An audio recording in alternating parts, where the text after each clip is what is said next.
في مشهد دبلوماسي غير مسبوق، شهدت القمة العربية الإفريقية توتراً حاداً بعد إعلان 8 دول عربية انسحابها من الجلسات احتجاجاً على مشاركة ما تعرف بجبهة البوليساريو الانفصالية. خطوة شكلت موقفاً عربياً واضحاً يساند وحدة التراب المغربي ويدعم سيادة المملكة على أقاليمها الجنوبية.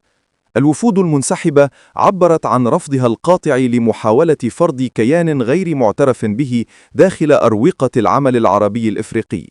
معتبرة أن حضور البوليساريو يمثل خرقاً للقواعد الدبلوماسية وتجاوزاً للشرعية الدولية التي لا تعترف بهذا الكيان ولا تمنحه صفة الدولة.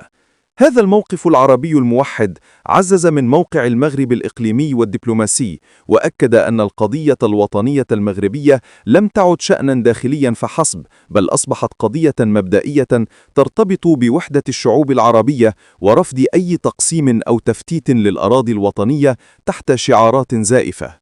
وفي المقابل وجدت الجزائر نفسها معزولة دبلوماسيا بعد محاولاتها الدفع بحضور البوليساريو في خطوة اعتبرها المراقبون فاشلة تؤكد تراجع النفوذ الجزائري في القارة الإفريقية أمام الحضور المتنامي للمغرب الذي يرسخ علاقاته مع الدول الإفريقية على أسس التعاون الاقتصادي والتكامل التنموي.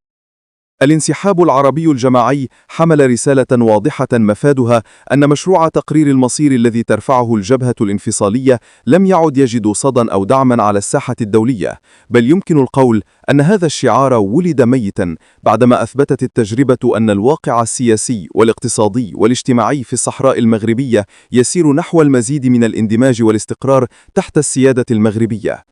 بهذا الموقف يكون المغرب قد حقق انتصاراً دبلوماسياً جديداً عزز شرعيته التاريخية والقانونية على صحرائه، وأكد أن وحدة الدول العربية لا تتجزأ، وأن الانفصال ليس طريقاً إلى الحرية بل إلى الفوضى والانقسام.